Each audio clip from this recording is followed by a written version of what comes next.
operator is positive if it's Hermitian, so they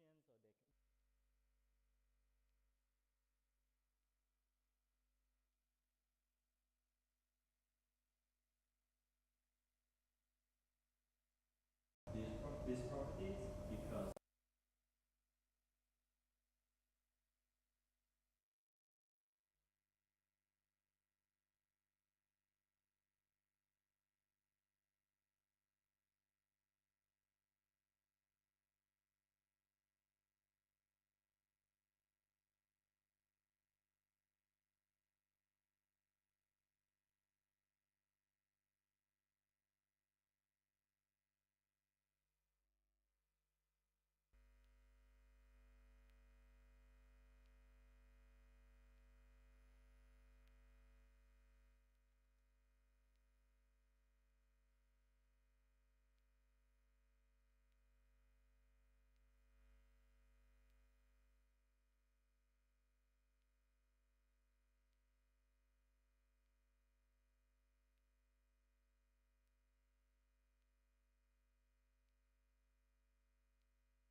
that well since uh, it sends a density operator rho to this, Hello.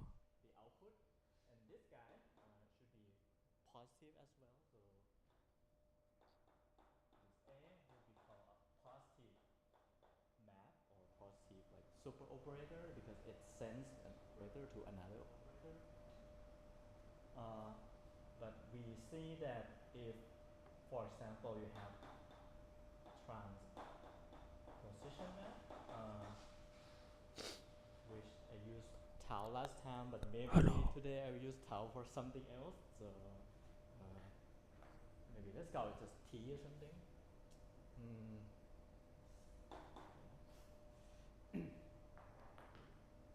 Which simply transpose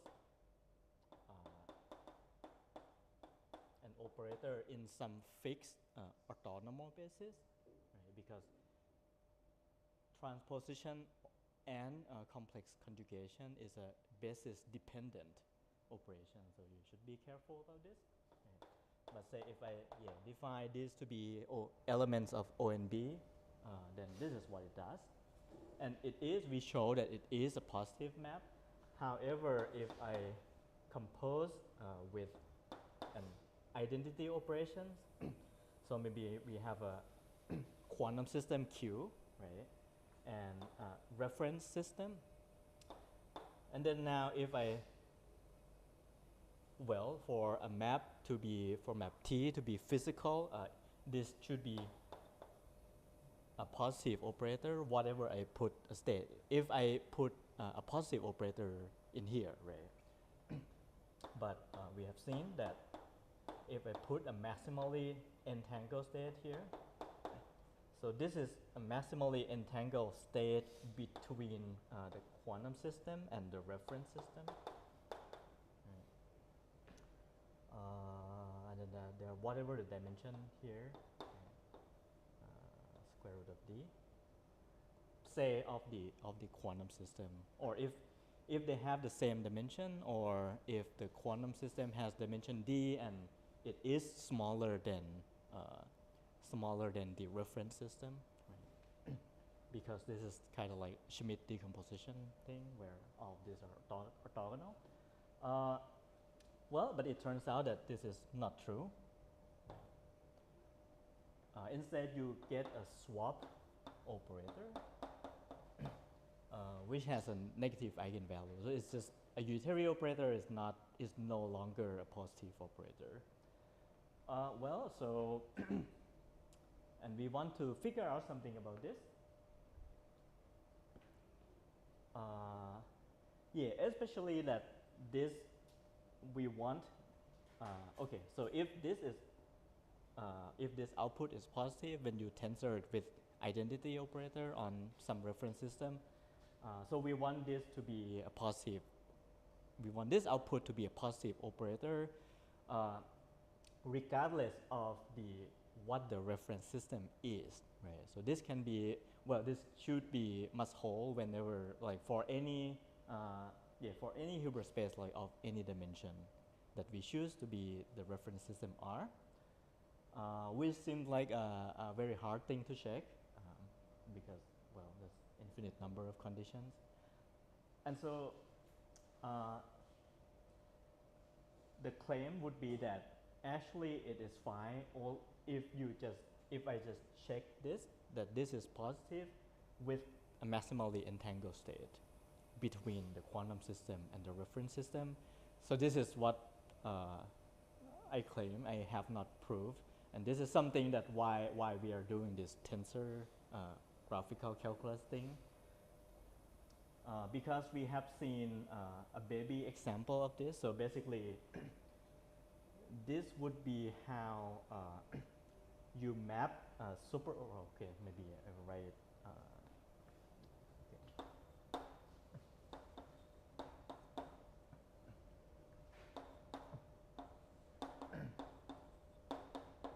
And by this, I mean an unnormalized Bell state between R and Q, Q and R. So the claim is that this operator, so this output operator, is another representation of this super operator. Yeah, so specifically with like putting maximally entangled state in here. And we have a baby version of this map, which is called a wake map, which turn an operator into vectors in the Hilbert space of the dimension, like not double the dimension, but square the dimension. Yeah. So let me review this again, also to remind ourselves of the notation. Right. So here we are thinking of quantum states or of operator of whatever as a tensor.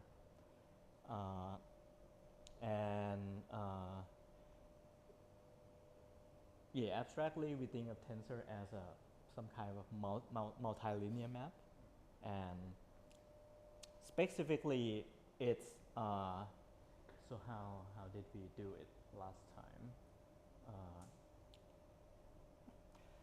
Okay, so physics' way. So usually they'll think of, well, so mathematically we say, mathematicians say, oh, tensors are like some multilinear maps from tensor product of a bunch of Hilbert space, which can be, do all of each other as well, to also tensor product of a bunch of Hilbert space. And well, that's mathematicians tensor. Physicists, starting from general relativists, they usually think of tensor as a collection of coefficients that transform in a certain way. So we didn't talk about transform in a certain way, but it's really just, well, how you write down the new set of components given some general metrics like transformation, right, on those like tensor product of a bunch of vector space. But here what we are doing to make our life easier is to think about this component of like or index representation of tensor graphically. So first you choose an orthonormal basis labeled by J or K, and well, in the index notation for a vector, if I specify the label for the orthonormal basis, then I would get the coefficient in that basis, right, which is just some complex number. Which here for a ket, so an element of a Hilbert space, I write this as this diagram with an open wire on this side, and for a bra, we are not really doing relativity, so the position of the index doesn't really matter, but we do it anyway, just to distinguish between left and right, so between a bra and a ket. And this is a diagram like this with an open leg on the right. So these open legs are waiting to be contract, right? And contract in index notation is just setting two indices to the uh, same same index, same variable. And if you write this down as an equation, then you would assume the Einstein summation convention that when you repeat an index 2 times, then you sum over the index. If you repeat an index 3 times, then maybe you should do something else. Maybe it's wrong. And yeah, for example, an inner product between this, if I write in the tensor in the index notation, I would just set the two index to be the same, right? This already assume the Einstein summation convention, so it's just some complex number, and so this would be correspond to this. Right? Well, and I guess just to remind ourselves that I choose this convention. Well, maybe I shouldn't choose this convention, but I choose this convention of things going left and right here, just because the direction here would look similar to how we draw Brian Kett.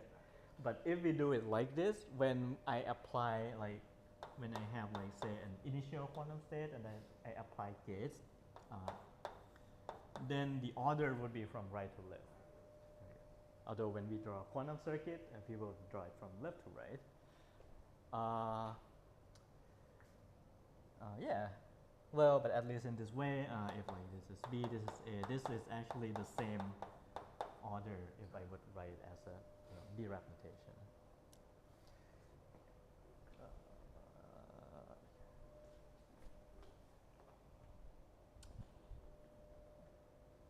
And now an empty wire like this would just be Kronecker delta, to just contract the same. Yeah, just contracted two indices.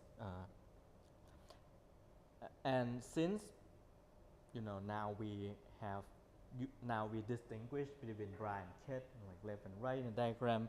I can have this kind of, you can think of this like a metric tensor.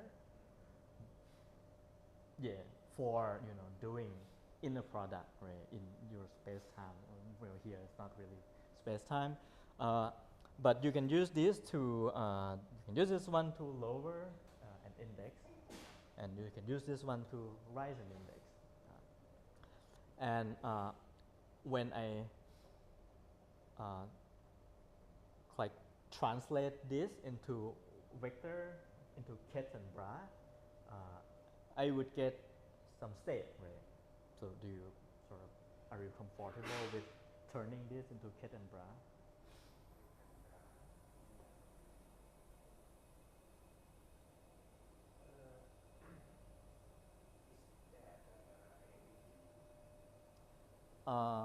What identity? Operator?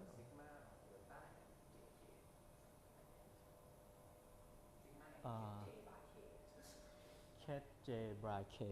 Yeah, that would be this one, right? So yeah, so the rule would be that if I have a lower index here, if I have a bottom index here, I would turn it into a Kett by writing a sum over J, and then write an orthonormal basis Kett J, right? And then for here use a Bra. So here, yeah, for a free index, for a free leg that points to the left, I write Kett, and for this I write a Bra. Right. So this is J K. Right. Yeah, and then I sum over. Well, yeah, this, right. And so this reduced to the identity operator. But then for here, this would be two Ketts, right? There'd be no Bra. So just two Ketts. So this is like a maximally entangled state, but without the correct normalization. So So there's no 1 over square root of d here, and this is what I write as over there as this like unnormalized, subnormalized kets in a larger Hilbert space, in a tensor product Hilbert space. And using this metric tensor to rise and lower index, I can turn an operator which would have one like up index and down index into ket or bra in a tensor product of a Hilbert space with a copy of itself graphically by just bending this wire. Okay. So I can do it the other way too, but it's just a convention. You just choose one way and then just stick with it. Yeah. So we'll stick with this version. Right.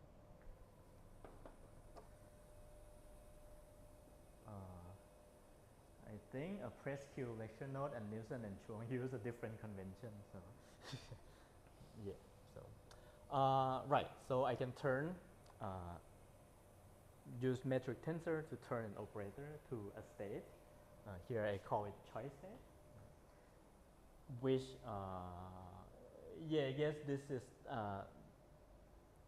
standard, somewhat of a standard notation that you write this capital phi and then with whatever operator that I encoded here as a subscript. And we also show that if I take an inner product of this choice state, it is the same as taking the Hilbert-Schmidt inner product between two operators. So this is very nice. I think today I will return to this notation again. So I use this round bracket for, thinking of operator as vector.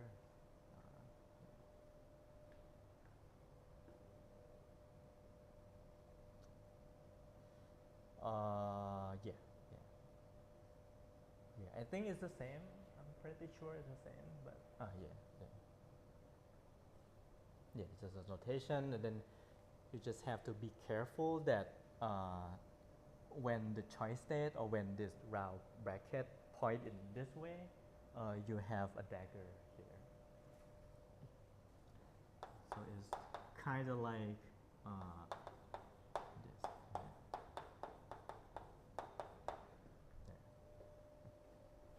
Okay. And yeah, I think we ended last time on showing the teleportation protocol, how to do this.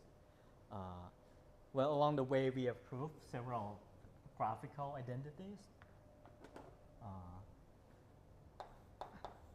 Well, I guess this one we don't really have to prove. This is the trace, taking the trace of a matrix of an operator.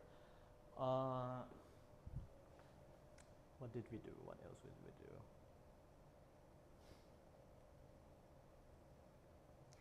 Yeah, and I guess we just do this, this snake equation or yanking equation. This is the same as that one. And we demonstrated that this is actually how teleportation protocol works. Because, wait, did I draw it? Well, I think I drew it correctly last time, and I don't remember anymore what I drew. But so basically, there is a state that I want to send, right? And then the teleportation protocol is at first I make Bell measurement here. So there'll be 3 parties, right? So I have a state that I want to send, and there'll be 2 other quantum systems that share entangled pair, and that would be corresponding to this diagram, but with this as well. Well, it's for qubits, so let's say this is just 1 over square root of 2. Then I make Bell measurement over here. This would be the diagram if the result of the Bell measurement is just this maximally entangled state. But if we have other state, then I can put Pauli in here in the correct place. So maybe this is the one.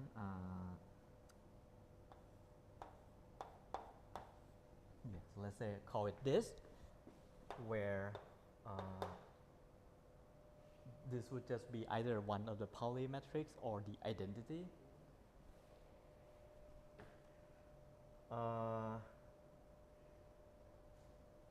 Yeah, I'm just not sure how whether it should be xz or zx. I believe the last time is correct, so like whatever that version is. But yeah, this is the identity, and the other one, this is the Pauli matrix when standard notation, right? When j is 1 or 2 or 3. And the claim is that after Alice making this measurement and then tell the result to Bob, so with some kind of control, then Bob can apply a correction operator. And then this should be the state, the original state that Alice wants to send. Okay. And the diagrammatic way to do this is really just this, right? That, well, I can try to slide. Well, really, I can just use this identity, right? So basically, I can just stretch this identity, yeah. And then this will become whatever this state, original state acted on by this guy, and then Bob just has to just take the inverse of that operation. And I think last time I promised that I will show gate teleportation too. So here's a state teleportation. Right. And for the gate teleportation, I can do something like this. So this will also be Pauli measurement. But then in when prepare the state, let's see, do I want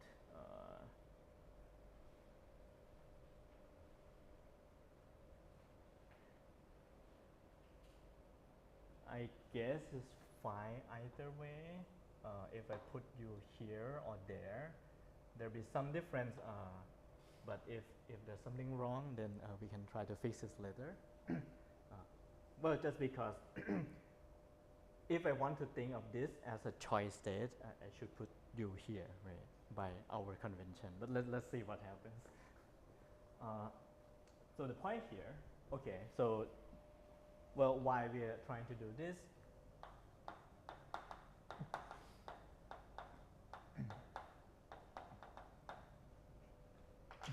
Is that for instance, if say we are trying to perform some quantum computation, so applying some sequence of gates, and then perhaps there are some kind of gates that are hard to do in the sense that the application of the gate is not deterministic, meaning that there's some chance of failing.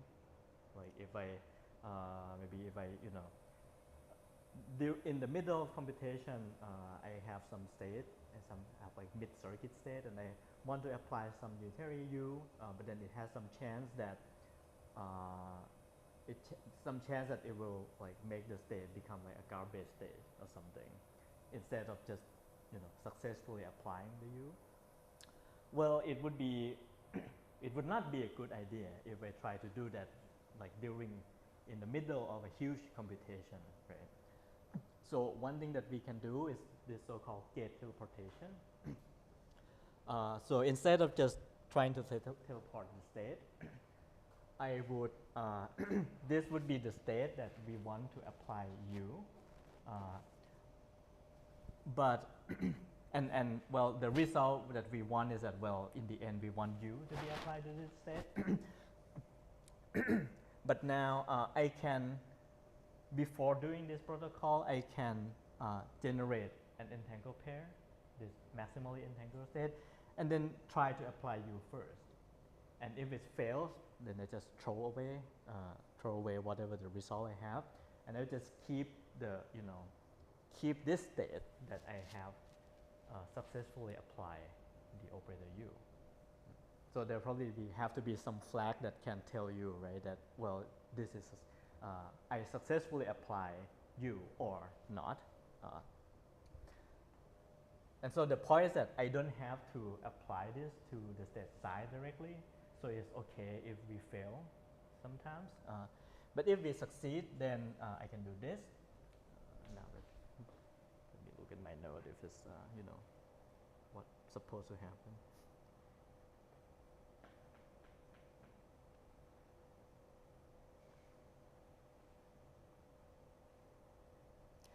Yeah, it's fine, I guess. So, now I can see that we can see that the diagram is just this, right?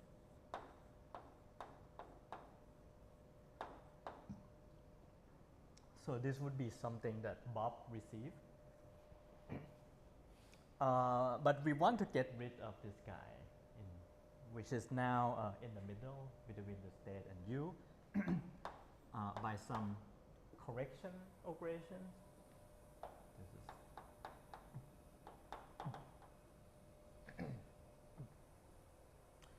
Well, so maybe there, yeah, we can play around with it, like to see what the correction operator is supposed to be. But let's say I suppose that this is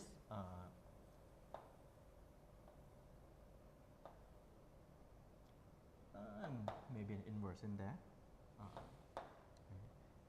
But this would still be a Pauli. So let's suppose that the correction operator is a conjugation of Pauli by the gate that we want to apply.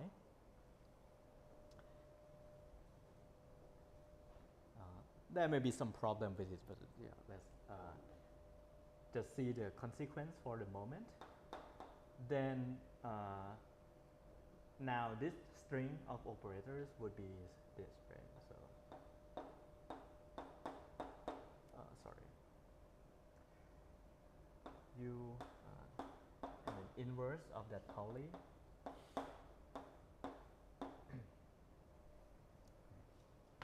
And so this will cancel out. This will also cancel out. And we are left with just U. Apply on psi, which is what we want. Right. But you may object here that, well, if U is hard to apply, then how should we do this? Well, this is, yeah, some cool fact, right? So if, so I think I talk a little bit about Clifford operations, just like giving definition, but really just a little bit. So the definition of Clifford operations or Clifford circuit, Clifford group is a unitary operation that when, so let's see, so C, Clifford, distinct from correction operator, is the set, let's see, the set of unitary operators such that when I conjugate Pauli matrices, well, this can be many qubits or multi-partite system as well, in which case the P here would be a tensor product of string of Paulis. Yeah, so basically the set of Clifford, which turns out to be a group, is the set of unitary operators such that that preserve the set of Pauli. So it may not preserve a particular Pauli operators by conjugation, but if you conjugate a Pauli, then you're guaranteed to get some Pauli out. And so if for example the gate that we want to apply is a Clifford gate, this correction operator will be a Pauli, which, well, hopefully, presumably, it's easier to apply. And actually, this leads you to the definition of the so-called Clifford hierarchy. So the case Clifford hierarchy. Okay. This is more about quantum computation, but yeah, so this would be a set of operators such that if I apply it to a Pauli, this thing will be in a lower, one level lower of the Clifford hierarchy. Yeah, I think that's right. Yeah, so actually this turns out not to have a group structure anymore just because it's changed the hierarchy here.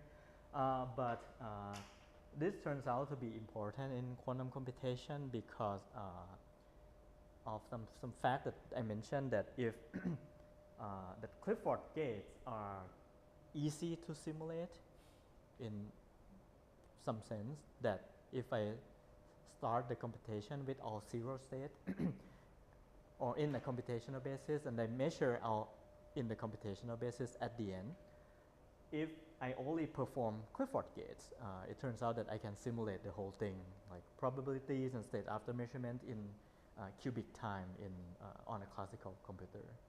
So like if I have n qubits, I can do I can simulate Clifford circuit of n qubit in n cube time.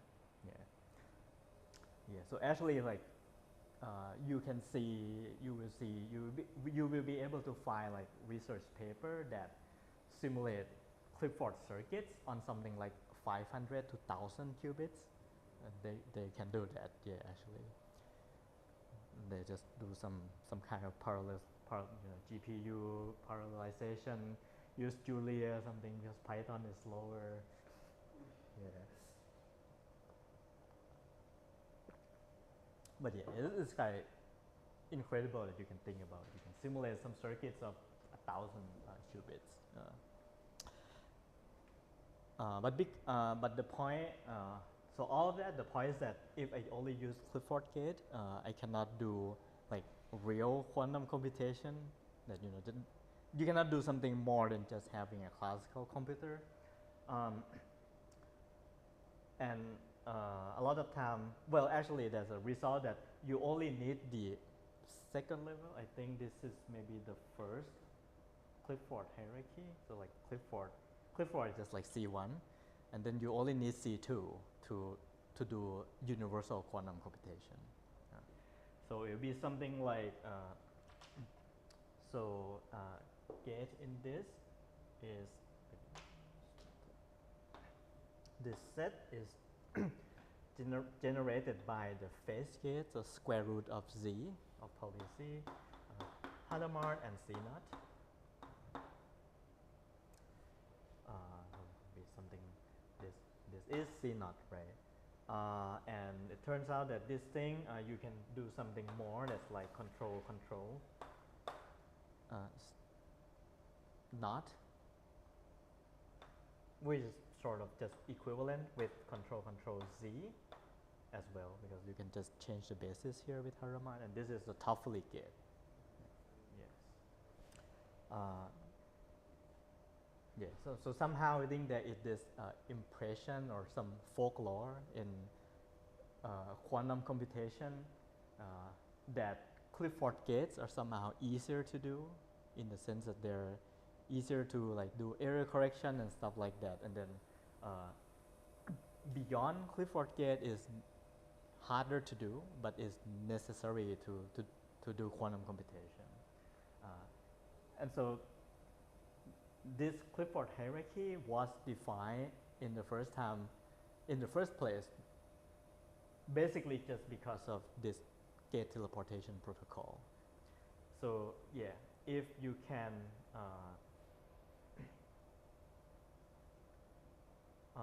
if I can apply Clifford operation here, what is this? Oh, sorry.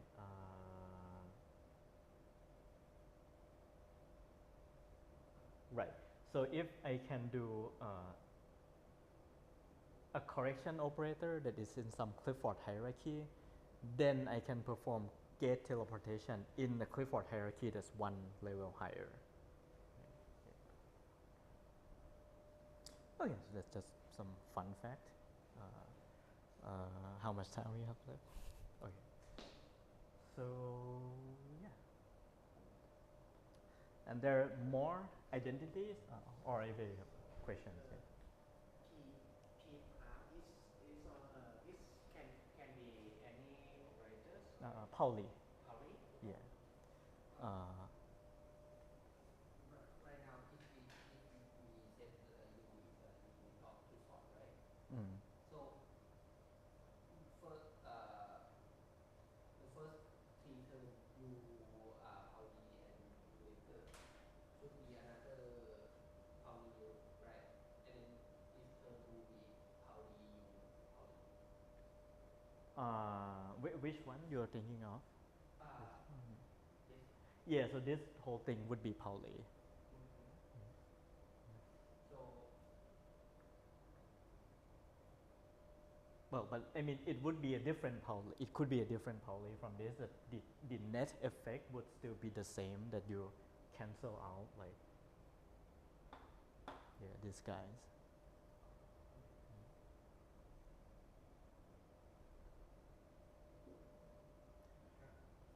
When you say P is Pauli, that indicates that V is like multiple qubits per Ah. then what is P? Yeah, it would be just yeah. I think we should settle on which notation we want to use for Pauli group.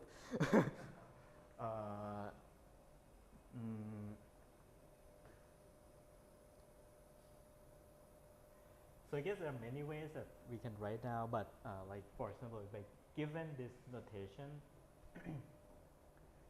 P or P prime would be. Do we need more space? I can erase this first.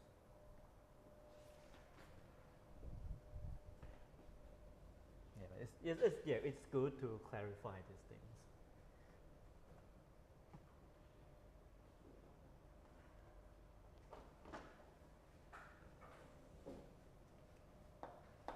P would be tensor product, would be alpha 1, alpha 2, and so on. Yeah, of n qubit Pauli or identity as well. And in general, we don't really need to do this here in this semester, but in general, people would define something called n qubit Pauli group.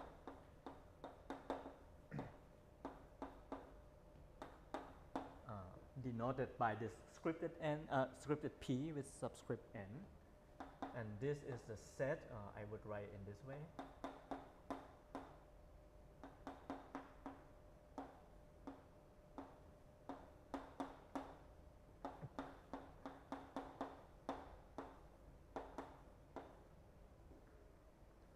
And what they mean by this, right, is that I have n tensor factors, and for each tensor factor, I can choose from any of these 4 alternatives. And for us, I guess that would be sort of fine. You can say that, well, or you can say that I can have any Pauli operator up to a phase. But the reason that people would do this to add these 4 phase constants, it's just to make this a group.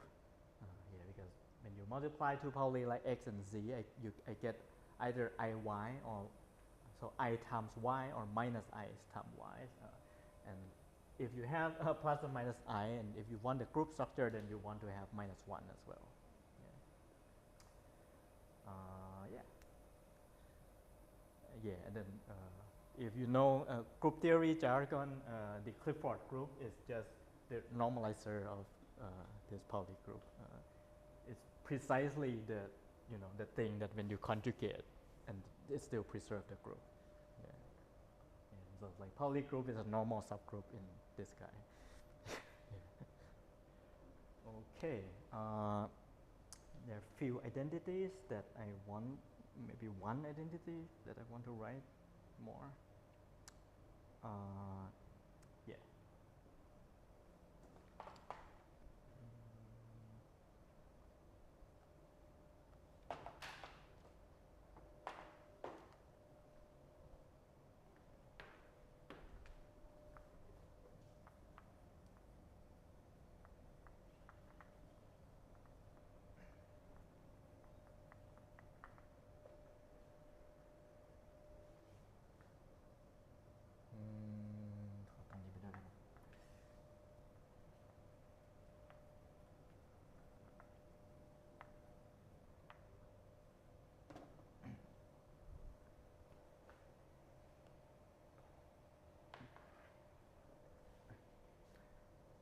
Is that another way that you can try to do this is to, or interpret this diagram is that I can slide this thing down over here.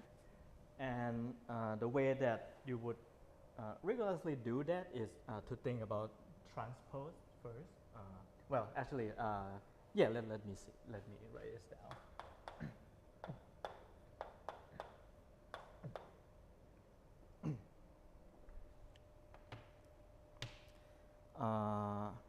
Right. So suppose if I want to have not the operator A, but A transpose. Right. How would you imagine, I guess this, you can just guess this, right? That how would you write this in terms of diagram involving A?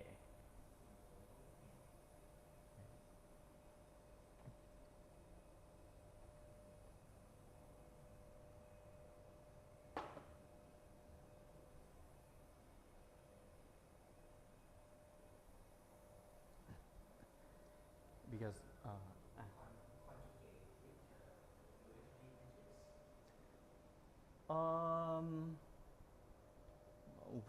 which unitary matrix?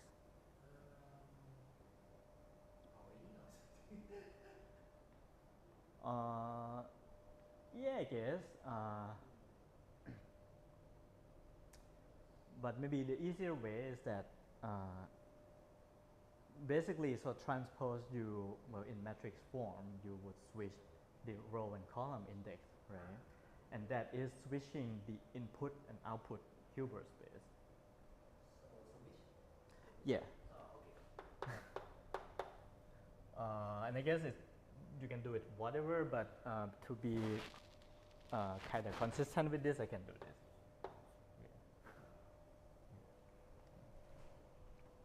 And you can prove this as well. Well, you can prove in this, well, I think here is kind of like the trace identity last time. If you understand what it means, it should be obvious what the diagrams are, but you can still prove it if you want to, right? Using some kind of direct notation. You can use direct notation, or you can use this like fake direct notation that I did last time, which is to do it like this. Right. So suppose I have this diagram, right? Then with this kind of like I would say it's kind of like fake diagram manipulation. Fake tensor calculus, fake, I don't know, fake tensor calculus.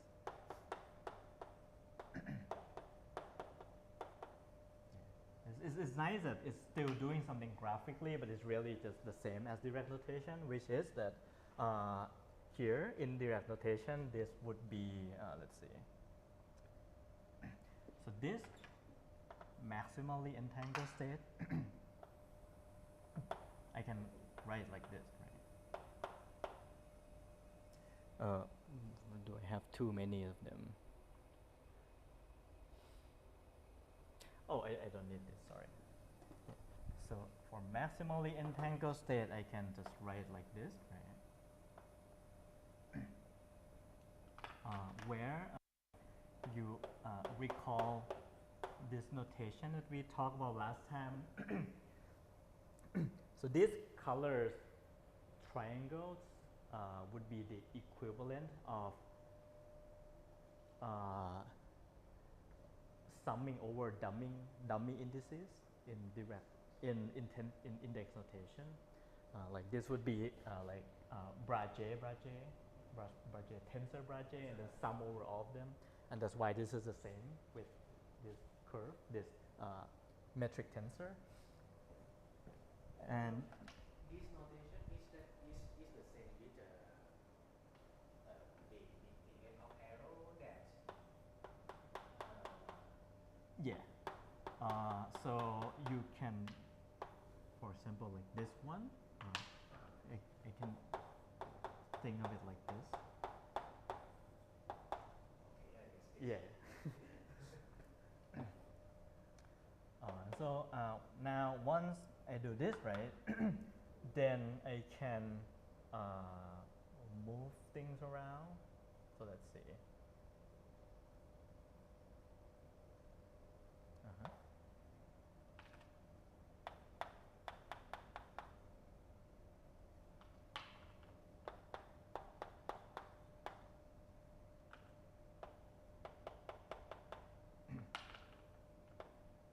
Well, but now I kind of want the same color to be on the same side so that I can sum over them again. Well, this is, I guess, it's not so different from doing that. Then I can flip this, but when I flip Brian Ket, right, so it's like if I have this, oh, maybe I shouldn't do that. Yeah, I just switch this J and K index, switch these two index, and so I have to put transpose here. Okay, maybe it's after this it would be nice to go back to that comment again, because if you do it the other way that I just sort of show and then erase, you would think this would be a dagger. Yeah. Yeah. Yeah, so this is identity, this is the identity, right? So you get transpose. Yes, I guess it's not so different from doing that. But yeah, just big comment there. Yeah, it is important to to remind yourself that in this tensor notation, you would choose an orthonormal. You have to fix an orthonormal basis, and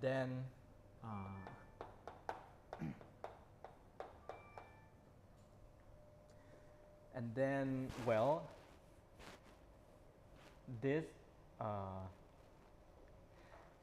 yeah, and then to move like between Brian and Ket or like dual and the vector, you flip this orthonormal basis. But okay, you flip this between Brian and Ket, but only these like basis vector, right? And that correspond to just a transpose. Yeah, this is also the problem of, transpose is basis dependent. So, well, I mean, I guess this is sort of the same that, well, whether you use transpose or dagger, it would still be true for like just basis vector.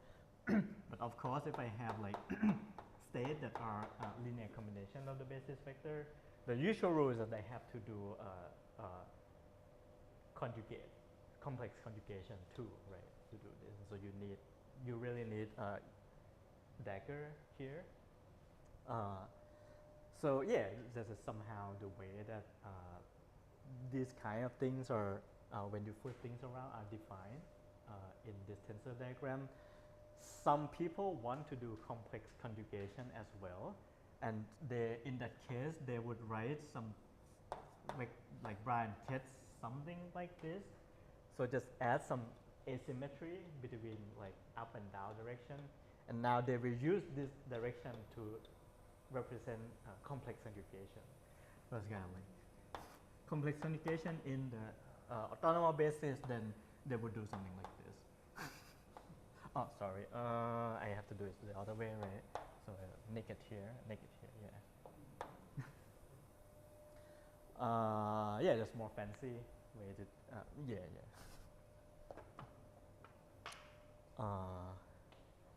Right.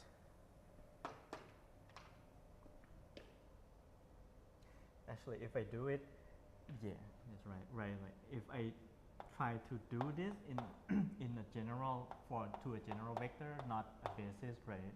When I flip the thing, then so this would be equal to that, and then complex conjugate. Yeah.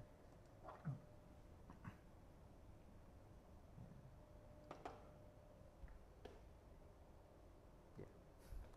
Yeah, but here this is just transpose because I just yeah, switch the indices j and k. Yes. So actually from this, you can prove, well, initially maybe I want this to be a homework problem, but it's fine, that we can prove this so-called ricochet or ping pong trick.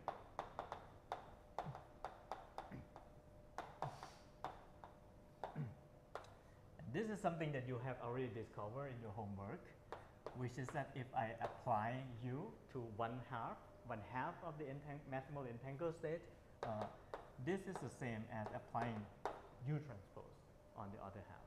Yeah. This is you did this in your one of the quantum circuit problem. Well, so is this the same? I can do this. Oh yeah, it doesn't have to be unitary, right? It's any matrix is fine here actually.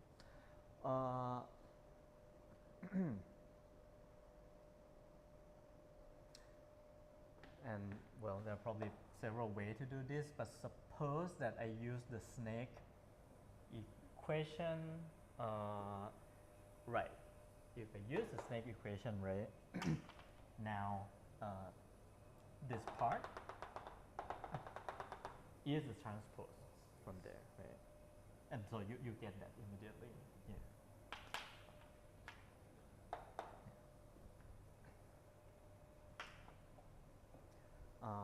Yeah, and so for example, you can, in doing teleportation, you can do this by sliding this Pauli operator or whatever operator here down the wire as well. So if you slide it down to the second like lower level here, I will get like sigma transpose, right? And then if I slide it down again, I get sigma transpose, yeah, which is just sigma.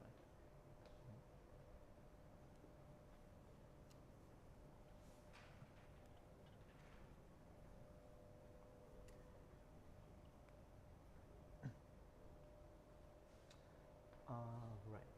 Is it okay if I erase this part?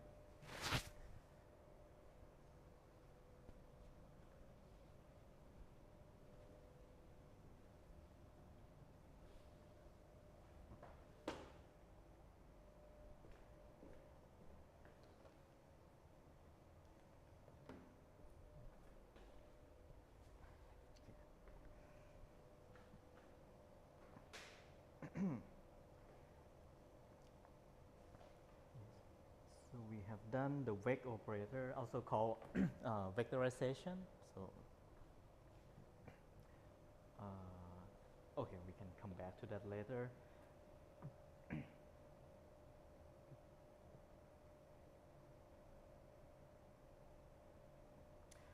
Okay, now I want to discuss super operators. So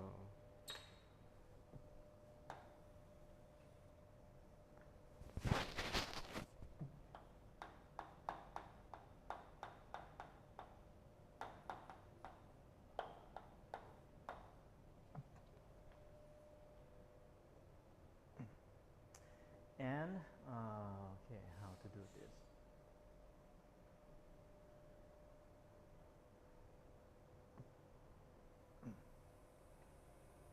So in general, a super operator can be written as so if I have a super operator x s acting on some operator x. In general, I can write something like this, and this can be, I guess, JJ, so like maybe alpha alpha. I guess this is not obvious. Yeah, so maybe today I just say it is something that mathematician can prove. Right, so this is linear super operator. And then somehow, like what we did with, you know, vectorization of operator, so turning operator into vectors. Now we want to turn super operator into an operator.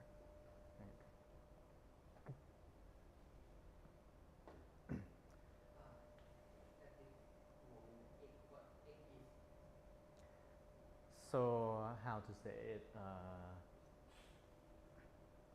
So these are almost cross operators, but for cross operator, A and B have to be the same. Yeah, yeah. So if you have, it turns out that okay. What's the?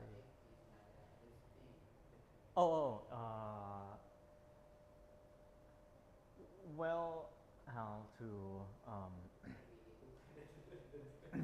Yeah. So when I start talking, when we start discussing about axioms for maps of density operators, right? So one axiom or one property is that we want, that I say that we want, is that it is linear. So it can act on any operator here, any operator x here. But yeah, as you mentioned, yeah, there's a relation there, right? Because I sketched the idea that to prove linearity, usually people would start from assuming only convex linearity on the set of density operator. So like trace one positive operators, and then from that they would extend the domain of super operator to like any operator, not just density operators. But yeah, you can think of this as a density operator, but it's also valid for just extend it to any. It's also true for, we define it to be true for like all other operator as well. So this can be anything.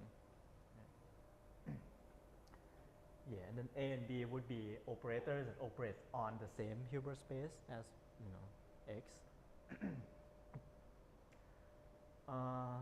Right. So at this case, it's not necessarily for test disaggregation.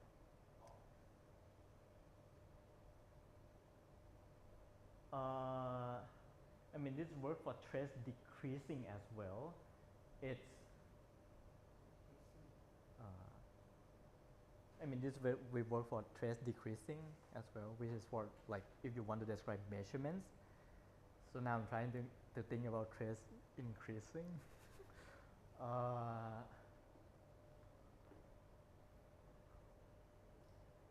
mean, like before we had x, right? Trace of x and compare with trace of x is still the same. So doesn't have to be the same. I know for sure that it can decrease because you can describe quantum operation in this way as well. Yeah, I think it can increase as well. Yeah, but I'll get back to the trace later on. Yeah. Okay. Okay. So if yeah, if we assume that, so I mean, I guess in general you don't have to write out in this way, but I guess this is kind of make it easier to see explicit like way that this can be written out.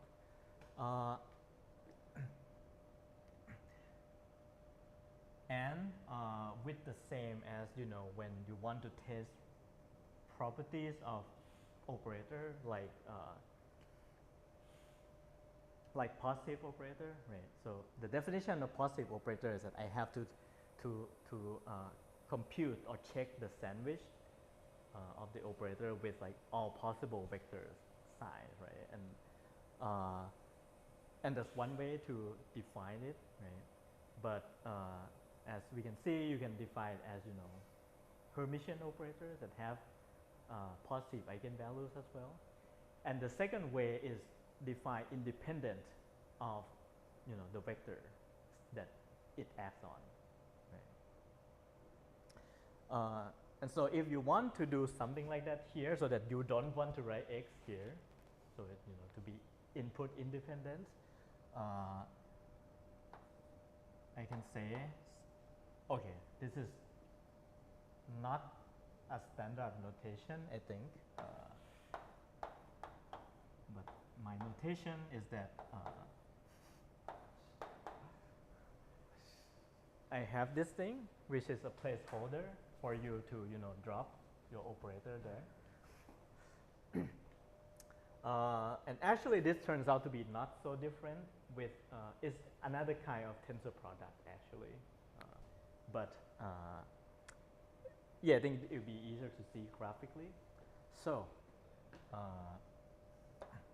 and graphically, okay.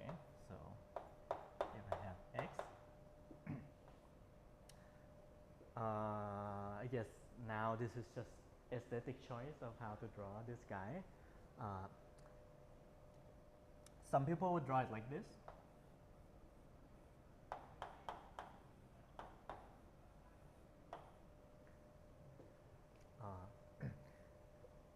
Yeah, just because they don't want to write the sum here as an index contraction, because it acts on both sides of the. There's have to be open legs over there too. Yeah, so you put operator in here, and then you get an operator out, right? Because now the whole thing has two open legs on two opposite sides as well. So this whole thing is again an operator. Some might want to write it like this.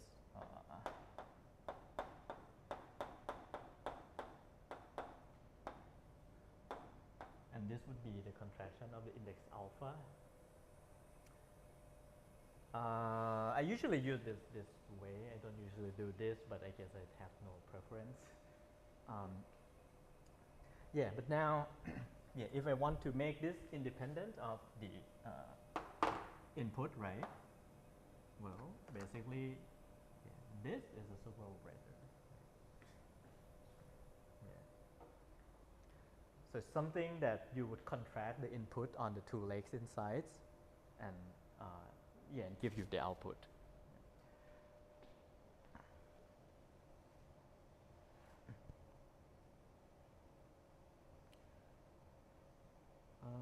Let's see.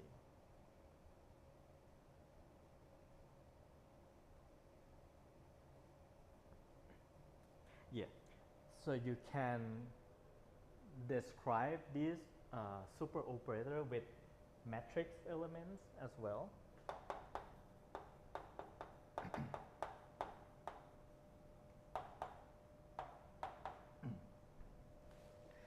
Which is to say that now you can choose.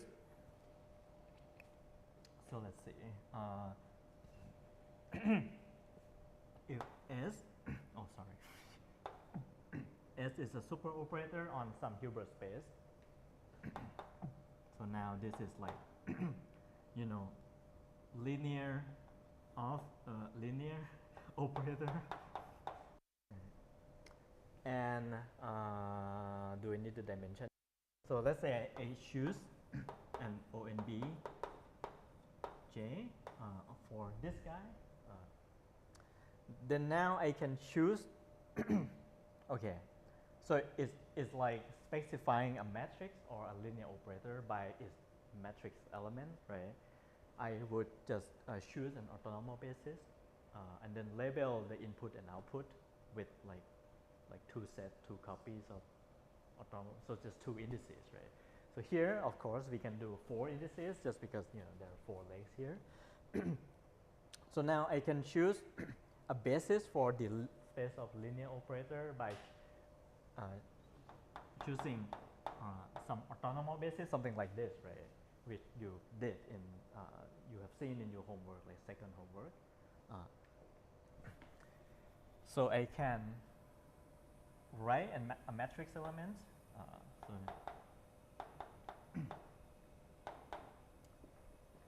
something like this. Maybe I put J and K here, and then L and M here. So let's see if I want to do that or not.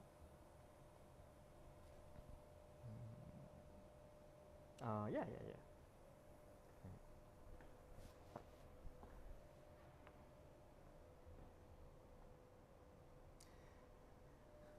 And then if I do that, I can write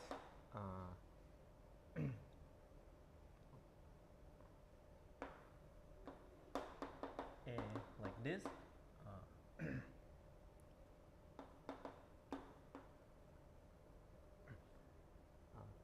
And here I'm not doing the like lowering and rising index just because it confuses me, but you can do it. And this would be according to this way, right? K M. Right.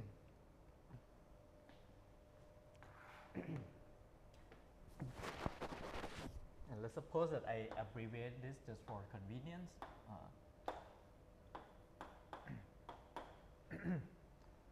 So I just bundle together two indices here, two Latin indices into like one Greek index here, alpha and beta. So now I can write, let's see, yes.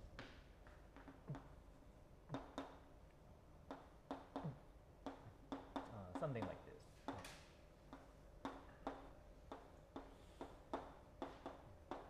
Or you know, just this.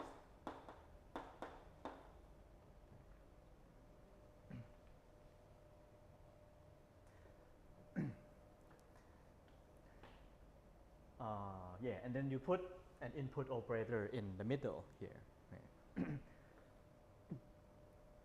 And this would be the so-called like standard action or like ordinary action. How many ways? Okay, ordinary.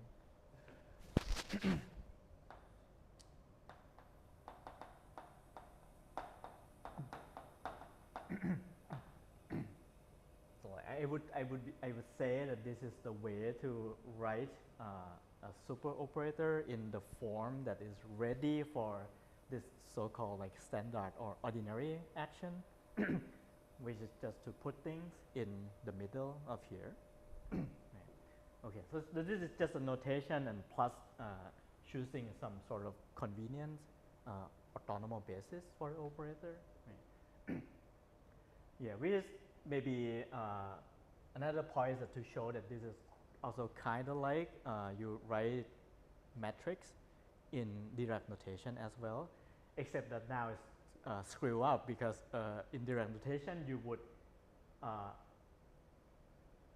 act on the matrix by, you would let vectors act on the matrix by, hit it on the left or on the right.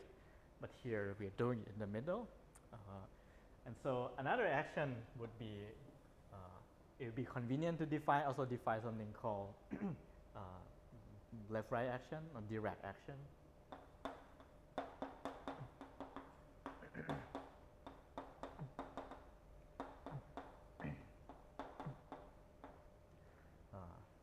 Probably nobody called this Dirac action.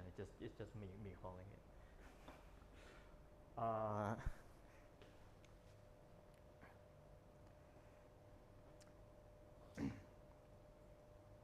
Okay, so maybe before doing that, so let's see, I have 10 minutes, right?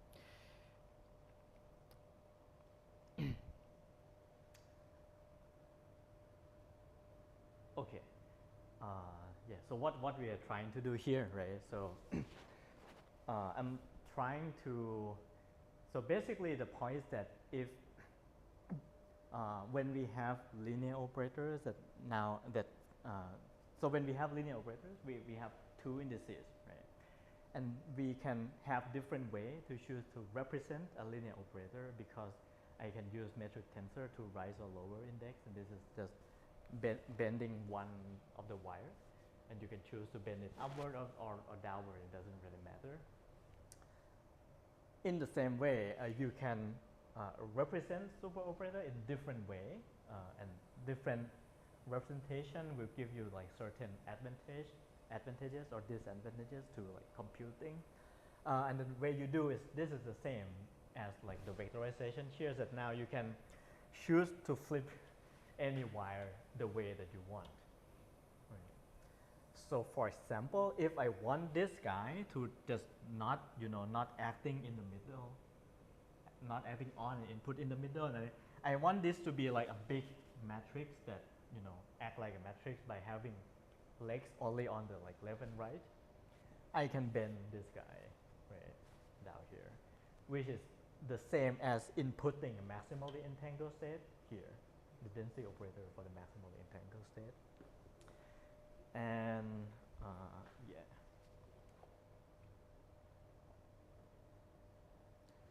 So this is what, let's see.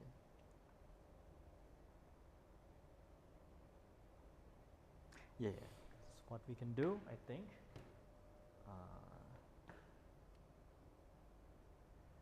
I probably have to give it another name, but maybe let's, yeah, let me design it on Thursday. But if we do this here, I can do this, right? So this will not be the same object as that, right? This will not be the same object, but it's like you just, yeah. So you do something to the super operator, you bend the wire here, but it would still be a representation of the same super operator. And this is the super operator. So now you have another Hilbert space here, right? This just happens here. And so in the spirit of what we did before, I can call this the quantum system and call this reference system, except that now the reference system is isomorphic to the Hilbert space here, because it's just like another copy of Q. Right?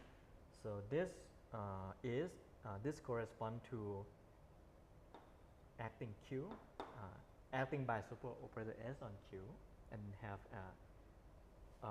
identity operator here on the reference system. I don't know, should I put a bracket here or the bracket here? Now I put in the density operator, or well, unnormalized density operator for the maximally entangled state for both Q and R, right? And this is exactly that. So now if I do that, so I can, already should use more space. Yeah.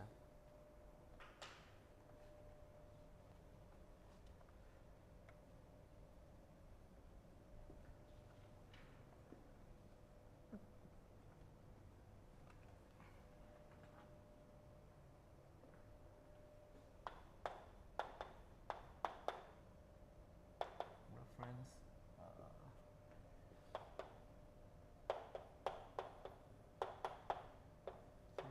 R. And this is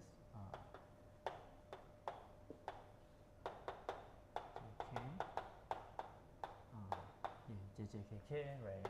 And this is the same as, okay, let's see. JK, because it's linear. This is S acting on the first factor, which is JK, right? And then doing nothing on the other factor.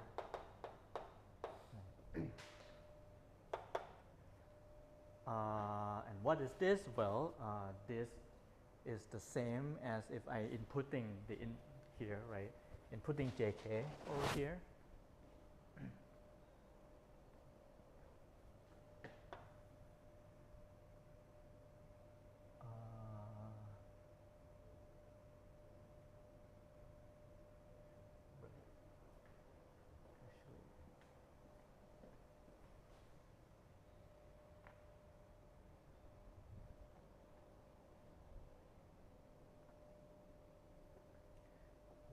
give you Lm, right? Yeah, so if I want to write this in terms of the matrix elements, yeah, I don't know why I use A there. I always use S, sorry. Right. JK, LM, in this case LM,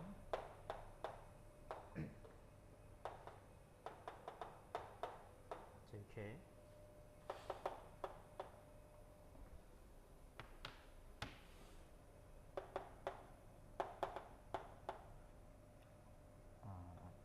yeah, let's see if let's see if this will make sense or not. LJ, MK.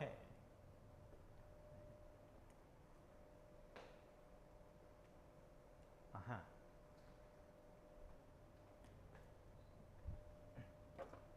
And now this guy, yeah, now this guy is really the flip version of like this guy, right? When I flip one of the bra to a cat, and how should I call it?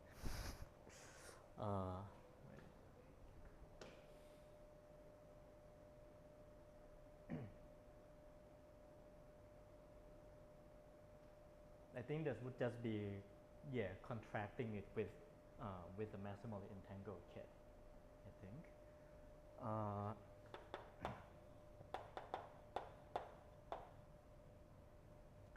So I can do the same here. Just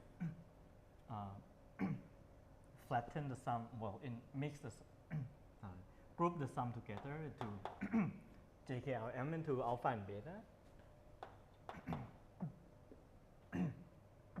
And I think, okay, maybe next time we can check. I think this would be the choice state of the tau alpha and tau beta.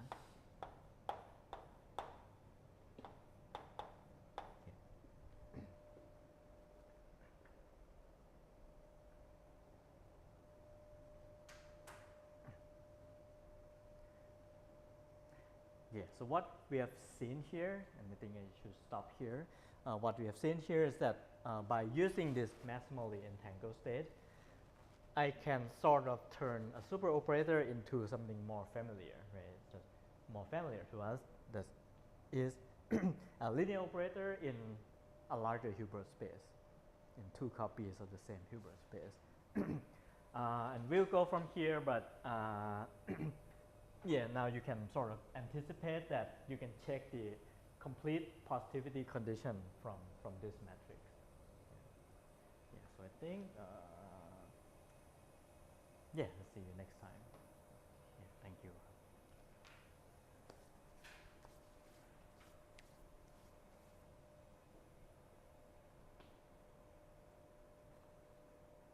You like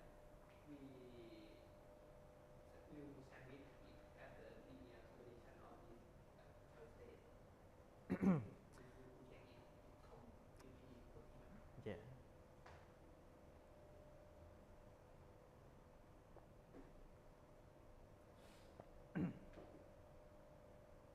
And that would be one way.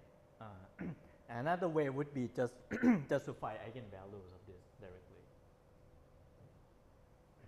to see that the eigenvalues are positive. But have we, let's see. So for this to be, yeah, there are probably some missing steps that I have to do next time that to get us here from checking complete positivity, because S element can be negative.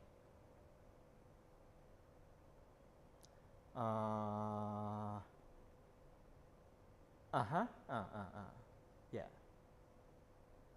Well, I mean, at this stage, S can be negative, S can be anything. Yes, I think what we have to do next is that, so the condition that we want is that this has to be positive for everything here, right? Not just maximally entangled state, but somehow we will try to infer that from just this.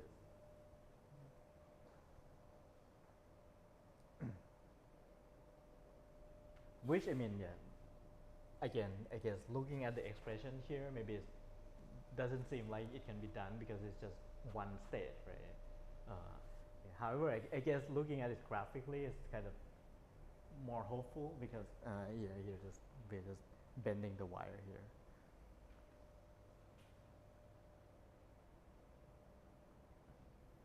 Yeah, so it's like we haven't, by bending these wires, we haven't lose any information about the super operator.